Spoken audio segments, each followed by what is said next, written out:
ആകാശവാണി.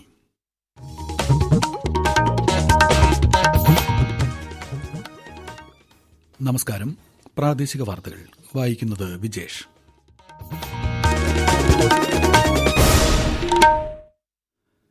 പ്രധാന വാർത്തകൾ. സംസ്ഥാനത്ത് തദ്ദേശ തെരഞ്ഞെടുപ്പിന്റെ രണ്ടാംഘട്ട വോട്ടെടുപ്പ് പുരോഗമിക്കുന്നു. തൃശൂർ മുതൽ കാസർഗോഡ് വരെയുള്ള ജില്ലകളിലെ ശരാശരി പോളിംഗ് ശതമാനം 43 കടന്നു. എല്ലാ ജില്ലകളിലും ഉച്ചവരെ 40%-മേൽ പോളിംഗ്. ഏറ്റവും കൂടുതൽ പോളിംഗ് മലപ്പുറത്ത്, കുറവ് കണ്ണൂരിൽ. വോട്ടെണ്ണൽ മറ്റന്നാൾ നടക്കും. പാർലമെന്റിന്റെ ഇരുസഭകളിലും നടപടികൾ പുരോഗമിക്കുന്നു. വന്ദേമാതരത്തിന്റെ 150ാം വാർഷികവുമായി ബന്ധപ്പെട്ട ചർച്ചകൾക്ക് രാജ്യസഭയിൽ കേന്ദ്രമന്ത്രി JP നഡ്ഡ മറുപടി നൽകും.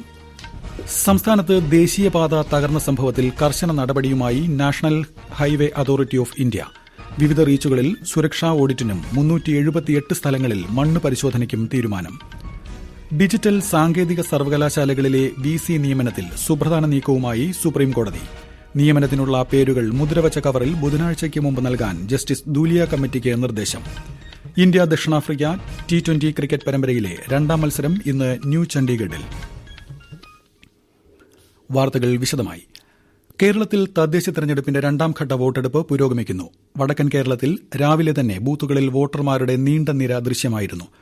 ഉച്ചയോടെ അല്പം മന്ദഗതിയിലായെങ്കിലും വൈകുന്നേരത്തോടെ വീണ്ടും പോളിംഗ് ഊർജിതമാകും. ഉച്ചവരെയുള്ള കണക്കുകൾ പ്രകാരം 43%-ലധികം പോളിംഗ് രേഖപ്പെടുത്തി.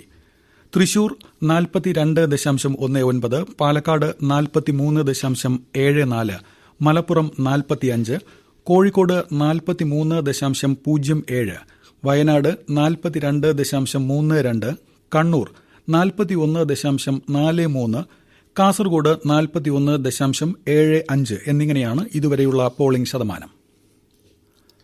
മികവാർന്ന വിജയത്തിലേക്ക് LDF കുതിക്കുന്ന കാഴ്ചയാകും ഈ തെരഞ്ഞെടുപ്പിൽ കാണാനാവുകയെന്ന് മുഖ്യമന്ത്രി പിണറായി വിജയൻ. പിണറായി പഞ്ചായത്തിലെ ബൂത്തിൽ കുടുംബസമേതമെത്തി വോട്ട് രേഖപ്പെടുത്തിയ ശേഷം മാധ്യമപ്രവർത്തകരോട് സംസാരിക്കുകയായിരുന്നു അദ്ദേഹം. ജമാഅത്തെ ഇസ്ലാമിയെ കൂടെ കൂട്ടിയതുകൊണ്ട് മുസ്ലിം ബഹുജനങ്ങളുടെ പിന്തുണ UDFന് കിട്ടില്ലെന്ന് മുഖ്യമന്ത്രി പറഞ്ഞു. നടിയെ ആക്രമിച്ച കേസിൽ അതിജീവിതയോട് ഒപ്പമാണ് നാടും സർക്കാരും നിലകൊള്ളുന്നതെന്നും മുഖ്യമന്ത്രി വ്യക്തമാക്കി. രാഹുൽ മാങ്കൂട്ടത്തിൽ ഉൾപ്പെടെയുള്ള ക്രിമിനൽ സംഘത്തെ ന്യായീകരിക്കാൻ ശ്രമിച്ചാൽ പൊതുസമൂഹം അംഗീകരിക്കില്ലെന്നും മുഖ്യമന്ത്രി പറഞ്ഞു. ഈ തെരഞ്ഞെടുപ്പ് ചരിത്ര വിജയം LDFന് സമ്മാനിക്കും എന്ന പ്രതീക്ഷയാണ് നൽകുന്നത്. UDFന്റെ കേന്ദ്രങ്ങളെന്ന് സാധാരണ കണക്കാക്കുന്ന അതിർത്തികളടക്കം ഇത്തവണ LDFനെ സ്വീകരിക്കാൻ തയ്യാറായിരിക്കുന്നു എന്നതാണ് ഇതേവരെയുള്ള അനുഭവം സൂചിപ്പിക്കുന്നത്. മികവാർന്ന വിജയത്തിലേക്ക് LDF കുതിക്കുന്ന കാഴ്ചയായിരിക്കും ഈ തെരഞ്ഞെടുപ്പിൽ ഉണ്ടാവുക. KPCC അധ്യക്ഷൻ സണ്ണി ജോസഫ് കണ്ണൂർ പായം താന്തോട് സെന്റ് ജോൺസ് ഇംഗ്ലീഷ് മീഡിയം ഹൈസ്കൂളിൽ വോട്ട് രേഖപ്പെടുത്തി. സംസ്ഥാന സർക്കാരിന്റെ ജനദ്രോഹ നയങ്ങൾക്കെതിരെയുള്ള ജനവിധിയുണ്ടാകുമെന്നും UDF തികഞ്ഞ വിജയപ്രതീക്ഷയിലാണെന്നും അദ്ദേഹം മാധ്യമങ്ങളോട് പ്രതികരിച്ചു.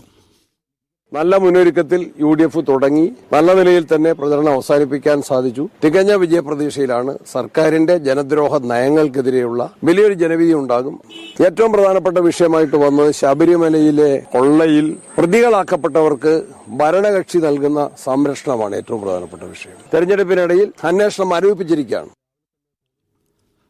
ശബരിമല ക്രമക്കേട് വിഷയത്തിൽ ഉൾപ്പെടെ രണ്ടു മുന്നണികൾക്കുമെതിരെ ശക്തമായ ജനവികാരം ഈ തെരഞ്ഞെടുപ്പിലുണ്ടാകുമെന്ന് BJP മുൻ സംസ്ഥാന അധ്യക്ഷൻ K. സുരേന്ദ്രൻ പറഞ്ഞു. അദ്ദേഹം കോഴിക്കോട് മുടക്കല്ലൂർ AUP സ്കൂളിലാണ് വോട്ട് ചെയ്തത്. ഉന്നത കേന്ദ്രങ്ങളിലേക്ക് അന്വേഷണം പോകുന്നില്ല. ഇതെല്ലാം വോട്ടർമാർക്കിടയിൽ വലിയ തോതിൽ അമർഷം ഈ സർക്കാരിനെതിരെ ഉണ്ടാക്കിയിട്ടുണ്ട്. UDFന്റെ ഭരണകാലത്തും വലിയ തോതിലുള്ള ദേവസ്വം കൊള്ളയാണ് കേരളത്തിൽ നടന്നിരിക്കുന്നത്. രണ്ട് മുന്നണികളും ഏറ്റവും നീചമായിട്ടുള്ള വർഗീയ ശക്തികളെ, ജമാഅത്തെ ഇസ്ലാമി, നിരോധിത ഭീകരവാദ സംഘടനയായിട്ടുള്ള പോപ്പുലർ ഫ്രണ്ട്, ഈ രണ്ട് മുന്നണികളും അവരെ കൂട്ടുപിടിച്ചുകൊണ്ടാണ് തെരഞ്ഞെടുപ്പിൽ മത്സരിക്കുന്നത്. ഇതിനെതിരായിട്ടുള്ള ശക്തമായിട്ടുള്ള ജനവികാരം ഈ തെരഞ്ഞെടുപ്പിൽ ഉണ്ടാവും. വടക്കൻ കേരളത്തിലെ 3 കോർപ്പറേഷനുകളിലും ഭേദപ്പെട്ട പോളിംഗാണ് രേഖപ്പെടുത്തിയത്. തൃശൂർ 35.26, കോഴിക്കോട് 37.29, കണ്ണൂർ 35.07 എന്നിങ്ങനെയാണ് പോളിംഗ് ശതമാനം. ശക്തമായ ത്രികോണ മത്സരത്തിന്റെ പ്രതീതി ഉയർത്തുന്ന തൃശൂർ ജില്ലയിൽ നിന്ന് കൂടുതൽ വിവരങ്ങളുമായി ആകാശവാണി പ്രതിനിധി ഭരിത പ്രതാപ് ലൈനിലുണ്ട്. ഭരിത, തൃശൂരിൽ പൊതുവെ പോളിംഗ് എങ്ങനെയാണ് പുരോഗമിക്കുന്നത്? അതിനൊപ്പം തന്നെ ഇടതു വലതു മുന്നണികൾക്കൊപ്പം BJPയും ഒരുപോലെ പ്രതീക്ഷ പുലർത്തുന്ന തൃശൂർ കോർപ്പറേഷനിലെ സ്ഥിതി എന്താണ്? വിജേഷ്, തൃശൂർ ജില്ലയിൽ വോട്ടിംഗ് നല്ല രീതിയിൽ തന്നെ പുരോഗമിക്കുന്നു. രാവിലെ മുതൽ തന്നെ നല്ല തിരക്ക് അനുഭവപ്പെട്ടിരുന്നു. രാവിലെ 7 മണിക്ക് തന്നെ ആളുകൾ കാത്തു നിൽക്കുന്ന ഒരു കാഴ്ചയാണ് രാവിലെ കണ്ടത്. ഉച്ചയോടെ അടുക്കുമ്പോൾ ഇപ്പോൾ അവസാനം നമുക്ക് വിവരം ലഭിക്കുമ്പോൾ 41% പോളിംഗിലേക്ക് എത്തി നിൽക്കുന്നു. മറ്റൊരു പ്രധാന സംഭവം, നെടുപുഴയിൽ പോളിടെക്നിക്കിലെ ബൂത്തിൽ കള്ളവോട്ട് ചെയ്തതായി ഇപ്പോൾ റിപ്പോർട്ട് ലഭിച്ചിട്ടുണ്ട്. നെടുപുഴ പ്രദീപിന്റെ വോട്ടാണ് കള്ളവോട്ടായി രേഖപ്പെടുത്തിയിരിക്കുന്നത്. മറ്റൊന്ന്, വലക്കാവ് തേനീച്ച ആക്രമണവും കാര്യമായി ബാധിച്ചിട്ടുണ്ട്. വോട്ട് ചെയ്ത് മടങ്ങാൻ നിന്നവർക്ക് നേരെ ആക്രമണം ഉണ്ടായിട്ടുണ്ട്. മറ്റ് പലയിടങ്ങളിലും ബൂത്തുകളിൽ വോട്ടിംഗ് മെഷീൻ തകരാർ രേഖപ്പെടുത്തിയിട്ടുണ്ട്. എങ്കിൽ തന്നെയും വോട്ടിംഗ് അല്പസമയം കഴിഞ്ഞപ്പോൾ തന്നെ പുനരാരംഭിക്കുവാനും സാധിച്ചു. വിജീഷ് ചോദിച്ചതുപോലെ 3 മുന്നണികളും ഏറെ പ്രതീക്ഷയോടെ ശ്രദ്ധ നൽകിയ തൃശൂർ കോർപ്പറേഷനിൽ ഇത്തവണയും തീ പാറുമെന്ന് ഉറപ്പാണ്. കഴിഞ്ഞ തവണത്തേക്കാൾ നഗരപ്രദേശങ്ങളിൽ കൂടുതൽ വോട്ട് നേടുന്നതിനുള്ള ശ്രമങ്ങളും ഇത്തവണ 3 മുന്നണികളും മുന്നോട്ട് വെച്ചിട്ടുണ്ട്. ഏതാണ്ട് ഉച്ചയോടെ എടുക്കുമ്പോൾ തന്നെ നല്ല രീതിയിലുള്ള ഒരു പോളിംഗ് ശതമാനവും ഇത്തവണ നമുക്ക് നഗരപ്രദേശങ്ങളിലും പ്രത്യേകിച്ച് കാണാൻ സാധിക്കുന്നുണ്ട്. വളരെ വിജയപ്രതീക്ഷയോടെയാണ് ഓരോ മുന്നണികളും കാത്തിരിക്കുന്നത്. കേരളം ഉറ്റുനോക്കുന്ന വളരെ നിർണായകമായ ഒരിടമായി ഇത്തവണ തൃശൂർ കോർപ്പറേഷൻ തന്നെ മാറിയിരിക്കുന്നു. എന്തായാലും ജില്ലയിൽ നല്ല രീതിയിലുള്ള വോട്ടിംഗ് പുരോഗമിക്കുകയാണ്. നന്ദി ഭരിത. കൂടുതൽ വിവരങ്ങൾക്കുമായി വരുന്ന ബുള്ളറ്റിനുകൾ ബന്ധപ്പെടാം. തൃശൂർ, പാലക്കാട്, മലപ്പുറം, കോഴിക്കോട്, വയനാട്, കണ്ണൂർ, കാസർഗോഡ് ജില്ലകളിലെ 604 തദ്ദേശ സ്ഥാപനങ്ങളിലായി 12,391 വാർഡുകളിലാണ് ജനവിധി. വൈകുന്നേരം 6 വരെ വോട്ടെടുപ്പ് തുടരും. ആകെ 1,53,37,176 വോട്ടർമാരാണ് ഉള്ളത്. 80.90 ലക്ഷം വനിതാ വോട്ടർമാരും 72.46 ലക്ഷം പുരുഷ വോട്ടർമാരും ഇതിൽ ഉൾപ്പെടുന്നു. രണ്ടാം ഘട്ടത്തിൽ 7 ജില്ലാ പഞ്ചായത്തുകളിലെ 182 ഡിവിഷനുകളിലേക്കും 77 ബ്ലോക്ക് പഞ്ചായത്തുകളിലെ 1177 ഡിവിഷനുകളിലേക്കും 470 ഗ്രാമപഞ്ചായത്തുകളിലെ 9015 വാർഡുകളിലേക്കും 47 മുനിസിപ്പാലിറ്റികളിലെ 1829 വാർഡുകളിലേക്കും 3 കോർപ്പറേഷനുകളിലെ 188 വാർഡുകളിലേക്കുമാണ് വോട്ടെടുപ്പ് നടക്കുന്നത്. ആദ്യഘട്ടത്തിൽ വോട്ടിംഗ് മെഷീൻ തകരാറിനെ തുടർന്ന് റദ്ദാക്കിയ ആലപ്പുഴ മണ്ണഞ്ചേരി ഗ്രാമപഞ്ചായത്തിലെ 5ാം വാർഡിലെ 1ാം ബൂത്തിലെ വോട്ടെടുപ്പും ഇന്ന് നടക്കും. വടക്കൻ കേരളത്തിലെ 47 മുനിസിപ്പാലിറ്റികളിലും മികച്ച പോളിംഗാണ്. ശരാശരി പോളിംഗ് ശതമാനം 40 കടന്നു. രാഷ്ട്രീയ വിവാദങ്ങളാൽ ശ്രദ്ധേയമായ പാലക്കാട് ജില്ലയിൽ വോട്ടെടുപ്പിന്റെ വിവരങ്ങളുമായി ആകാശവാണി പ്രതിനിധി ഫൈസൽ അലിമുത്ത് ചേരുന്നു. ഫൈസൽ, പാലക്കാട് മുനിസിപ്പാലിറ്റിയിൽ ഉൾപ്പെടെ പോളിംഗ് ശതമാനം എങ്ങനെയുണ്ട്? വോട്ടർമാർ കൂടുതലായി എത്തുന്നുണ്ടോ പോളിംഗ് ബൂത്തിലേക്ക്? വിജേഷ്, ഇപ്പോ ഏറ്റവും പുതിയ വിവരങ്ങൾ അനുസരിച്ച് 45% പോളിംഗ് ജില്ലയിൽ നടന്നിട്ടുണ്ട്. അതിൽ ഏറ്റവും കൂടുതൽ പോളിംഗ് നടന്നിരിക്കുന്നത് പട്ടാമ്പി നഗരസഭയിലാണ്, 49%. അതേസമയം വളരെ ശ്രദ്ധേയമായ മത്സരം നടക്കുന്ന പാലക്കാട് നഗരസഭയിലാണ് ഏറ്റവും കുറവ് പോളിംഗ് രേഖപ്പെടുത്തിയിരിക്കുന്നത്. 36%-ഓളമാണ് ഏറ്റവും പുതിയ കണക്കുകൾ പ്രകാരം നമുക്ക് മനസ്സിലാക്കാൻ കഴിയുന്നത്. രാവിലെ പോളിംഗ് ആരംഭിച്ച് ആദ്യത്തെ 2 മണിക്കൂറുകളിൽ ബൂത്തുകളിൽ സാമാന്യം ഭേദപ്പെട്ട തിരക്ക് അനുഭവപ്പെട്ടെങ്കിലും ഇടയ്ക്ക് കുറച്ച് മന്ദഗതിയിലായ പോളിംഗ് വീണ്ടും ഉച്ചയോടുകൂടി സജീവമായിട്ടുണ്ട്. ജില്ലയിൽ ഇതുവരെ സുരക്ഷാ പ്രശ്നങ്ങളോ പോളിംഗിൽ തടസ്സം നേരിട്ട പ്രശ്നങ്ങളോ ഒന്നും ഇതുവരെ റിപ്പോർട്ട് ചെയ്തിട്ടില്ല. എല്ലായിടത്തും അട്ടപ്പാടി അടക്കമുള്ള ആദിവാസി മേഖലകളിലടക്കം പോളിംഗ് സുഗമമായി തന്നെ പുരോഗമിക്കുന്നു എന്നാണ് വിവരങ്ങൾ. നന്ദി ഫൈസൽ. പാലക്കാട് നിന്നുള്ള വിവരങ്ങളാണ് ഫൈസൽ അലിമുത്ത് നൽകിയത്.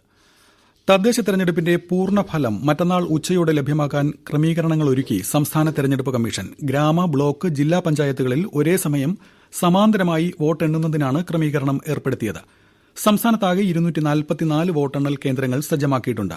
മറ്റന്നാൾ രാവിലെ 8-ന് വോട്ടെണ്ണൽ തുടങ്ങും. ആദ്യം തപാൽ വോട്ടാണ് എണ്ണുന്നത്. ജില്ലാ പഞ്ചായത്തുകളിലെ തപാൽ വോട്ടുകൾ എണ്ണാൻ വരണാധികാരിയായ കളക്ടറുടെ ചേംബറിന് സമീപം പ്രത്യേക കേന്ദ്രം ക്രമീകരിക്കും. ത്രിതല പഞ്ചായത്തുകൾക്ക് ബ്ലോക്ക് തലത്തിലും മുനിസിപ്പാലിറ്റി, കോർപ്പറേഷൻ എന്നിവയ്ക്ക് അതത് സ്ഥാപനത്തിലുമാണ് വോട്ടെണ്ണുക.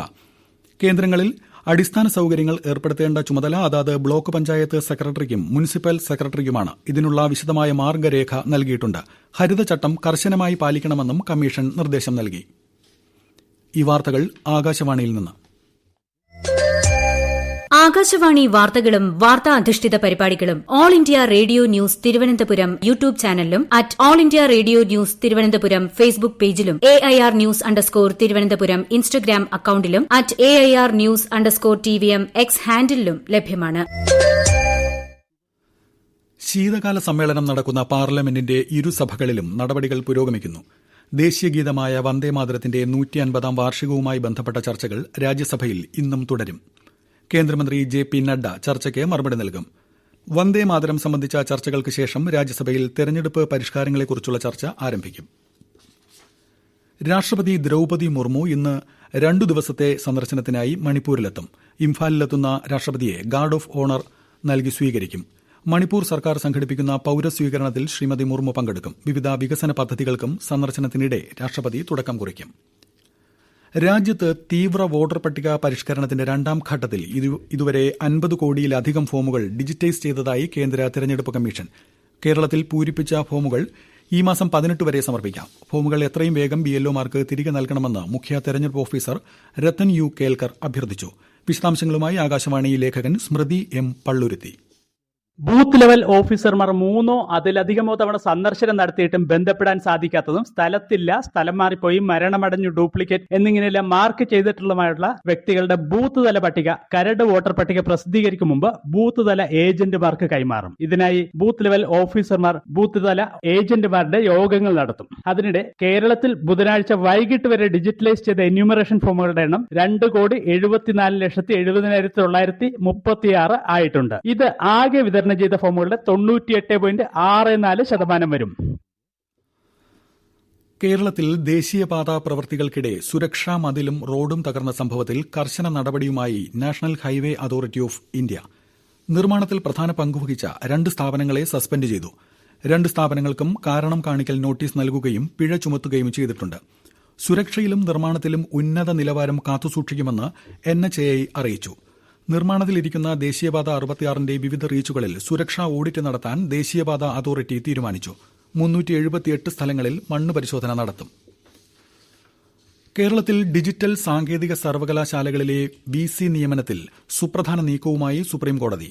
VCമാരെ സുപ്രീംകോടതി നിയമിക്കും. മുദ്രവച്ച കവറിൽ പേരുകൾ നൽകാൻ ജസ്റ്റിസ് ദുലിയ കമ്മിറ്റിക്ക് കോടതി നിർദ്ദേശം നൽകി. മുഖ്യമന്ത്രിയുടെ കത്തും ഗവർണറുടെ മറുപടിയും പരിശോധിച്ച ശേഷം സമിതി ബുധനാഴ്ചയ്ക്കകം കോടതിക്ക് റിപ്പോർട്ട് സമർപ്പിക്കണം. കേസ് സുപ്രീംകോടതി വ്യാഴാഴ്ച വീണ്ടും പരിഗണിക്കും. 30ാമത് കേരള രാജ്യാന്തര ചലച്ചിത്രമേളയ്ക്ക് തിരുവനന്തപുരത്ത് നാളെ തിരിതെളിയും. നിശാഗന്ധി ഓഡിറ്റോറിയത്തിൽ വൈകിട്ട് 6 മണിക്കാണ് ഉദ്ഘാടന ചടങ്ങ്. ഈ മാസം 19 വരെ നടക്കുന്ന മേളയിൽ 70ഓളം രാജ്യങ്ങളിൽ നിന്നുള്ള 200ലേറെ ചിത്രങ്ങൾ പ്രദർശിപ്പിക്കും. ആൻ മേരി ജാസിർ സംവിധാനം ചെയ്ത പലസ്തീൻ 36 ആണ് മേളയുടെ ഉദ്ഘാടന ചിത്രം. മേളയുടെ ഡെലിഗേറ്റ് പാസ് വിതരണം ഇന്ന് ആരംഭിച്ചു. സാംസ്കാരിക വകുപ്പ് ഡയറക്ടർ ദിവ്യ S അയ്യരിൽ നിന്നും ആദ്യ പാസ് ചലച്ചിത്ര താരം ലിജോ മോൾ ജോസ് ഏറ്റുവാങ്ങി. 2025 ഇടശ്ശേരി പുരസ്കാരം പ്രഖ്യാപിച്ചു. ഗിരീഷ് കളത്തിലിന്റെ ഒച്ചയും കാഴ്ചയും, ഡോക്ടർ ചന്ദ്രദാസന്റെ റിയലി സോറി ഇതൊരു ഷേക്സ്പിയർ നാടകമല്ല എന്നീ കൃതികൾക്കാണ് അവാർഡ്. ഇടശ്ശേരി സ്മാരക സമിതിയും മഹാകവി ഇടശ്ശേരി സ്മാരക ട്രസ്റ്റും സംയുക്തമായി ഏർപ്പെടുത്തിയതാണ് പുരസ്കാരം. വായനശാല കേശവപിള്ള അവാർഡ് പ്രൊഫസർ അലിയാർക്ക്. മലയാള നാടകവേദിക്ക് നൽകിയിട്ടുള്ള സമഗ്ര സംഭാവനകളെ ആധാരമാക്കി തിരുവനന്തപുരം വഞ്ചിയൂർ ശ്രീ ചിത്തിര തിരുനാൾ ഗ്രന്ഥശാലയാണ് പുരസ്കാരം നൽകുന്നത്. ഇന്ന് വൈകുന്നേരം തിരുവനന്തപുരം തൈക്കാട് ഭാരത് ഭവനിൽ നടക്കുന്ന വായനശാലയുടെ 111ാമത് വാർഷികാഘോഷ ചടങ്ങിൽ സംവിധായകൻ അടൂർ ഗോപാലകൃഷ്ണൻ പുരസ്കാരം സമ്മാനിക്കും. ഇന്ത്യ ദക്ഷിണാഫ്രിക്ക T20 ക്രിക്കറ്റ് പരമ്പരയിലെ 2ാം T20 മത്സരം ഇന്ന് ന്യൂ ചണ്ഡീഗഡിലെ മുല്ലൻപൂരിലുള്ള മഹാരാജ യാദവീന്ദ്ര സിംഗ് അന്താരാഷ്ട്ര ക്രിക്കറ്റ് സ്റ്റേഡിയത്തിൽ നടക്കും. രാത്രി 7 മണിക്ക് മത്സരം ആരംഭിക്കും. 5 മത്സര പരമ്പരയിലെ ആദ്യ മത്സരത്തിൽ ദക്ഷിണാഫ്രിക്കയെ തകർത്ത വൻ വിജയത്തിന്റെ ആത്മവിശ്വാസത്തിലാണ് സൂര്യകുമാർ യാദവിന്റെ നേതൃത്വത്തിലുള്ള ടീം ഇന്ത്യ. ഓൾറൌണ്ടർ ഹാർദിക് പാണ്ഡ്യയുടെ തിരിച്ചുവരവ് ടീമിനെ കൂടുതൽ ശക്തിപ്പെടുത്തി. രാജ്യത്തെ ഓഹരി വിപണികളിൽ നേട്ടം. ബോംബെ ഓഹരി സൂചിക സെൻസെക്സ് 174 പോയിന്റ് ഉയർന്ന് 84,566ലും ദേശീയ ഓഹരി സൂചിക നിഫ്റ്റി 67 പോയിന്റ് നേട്ടത്തിൽ 25,825ലും വ്യാപാരം തുടരുന്നു. സ്വർണ്ണവിലയിൽ നേരിയ കുറവ്. പവന് 80 രൂപ കുറഞ്ഞ് 95,480 രൂപയും ഗ്രാമിന് 11,935 രൂപയുമാണ് ഇന്നത്തെ വില. കൊച്ചി മുസിരിസ് ബിനാലെ 6ാം പതിപ്പ് പ്രദർശനത്തിന് നാളെ തുടക്കമാകും. വൈകിട്ട് 6-ന് ഫോർട്ട് കൊച്ചി പരേഡ് ഗ്രൌണ്ടിലാണ് ഉദ്ഘാടന ചടങ്ങ്. പ്രധാന വാർത്തകൾ വീണ്ടും. സംസ്ഥാനത്ത് തദ്ദേശ തെരഞ്ഞെടുപ്പിന്റെ 2ാം ഘട്ട വോട്ടെടുപ്പ് പുരോഗമിക്കുന്നു. തൃശൂർ മുതൽ കാസർഗോഡ് വരെയുള്ള ജില്ലകളിലെ ശരാശരി പോളിംഗ് ശതമാനം 43 കടന്നു. എല്ലാ ജില്ലകളിലും ഉച്ചവരെ 40%-മേൽ പോളിംഗ്. ഏറ്റവും കൂടുതൽ പോളിംഗ് മലപ്പുറത്ത്. കുറവ് കണ്ണൂരിൽ. വോട്ടെണ്ണൽ മറ്റന്നാൾ നടക്കും. പാർലമെന്റിന്റെ ഇരുസഭകളിലും നടപടികൾ പുരോഗമിക്കുന്നു. വന്ദേമാതരത്തിന്റെ 150ാം വാർഷികവുമായി ബന്ധപ്പെട്ട ചർച്ചകൾക്ക് രാജ്യസഭയിൽ കേന്ദ്രമന്ത്രി JP നഡ്ഡ മറുപടി നൽകും. സംസ്ഥാനത്ത് ദേശീയപാത തകർന്ന സംഭവത്തിൽ കർശന നടപടിയുമായി national highway authority of India. വിവിധ റീച്ചുകളിൽ സുരക്ഷാ ഓഡിറ്റിനും 378 സ്ഥലങ്ങളിൽ മണ്ണ് പരിശോധനയ്ക്കും തീരുമാനം. ഡിജിറ്റൽ സാങ്കേതിക സർവകലാശാലകളിലെ VC നിയമനത്തിൽ സുപ്രധാന നീക്കവുമായി സുപ്രീം കോടതി. നിയമനത്തിനുള്ള പേരുകൾ മുദ്രവച്ച കവറിൽ ബുധനാഴ്ചയ്ക്ക് മുമ്പ് നൽകാൻ ജസ്റ്റിസ് ദൂലിയ കമ്മിറ്റിക്ക് നിർദ്ദേശം. ഇന്ത്യ ദക്ഷിണാഫ്രിക്ക T20 ക്രിക്കറ്റ് പരമ്പരയിലെ രണ്ടാം മത്സരം ഇന്ന് ന്യൂ ചണ്ഡീഗഡിൽ. പ്രാദേശിക വാർത്തകൾ കഴിഞ്ഞു. അടുത്ത വാർത്താ പ്രക്ഷേപണം 12:50.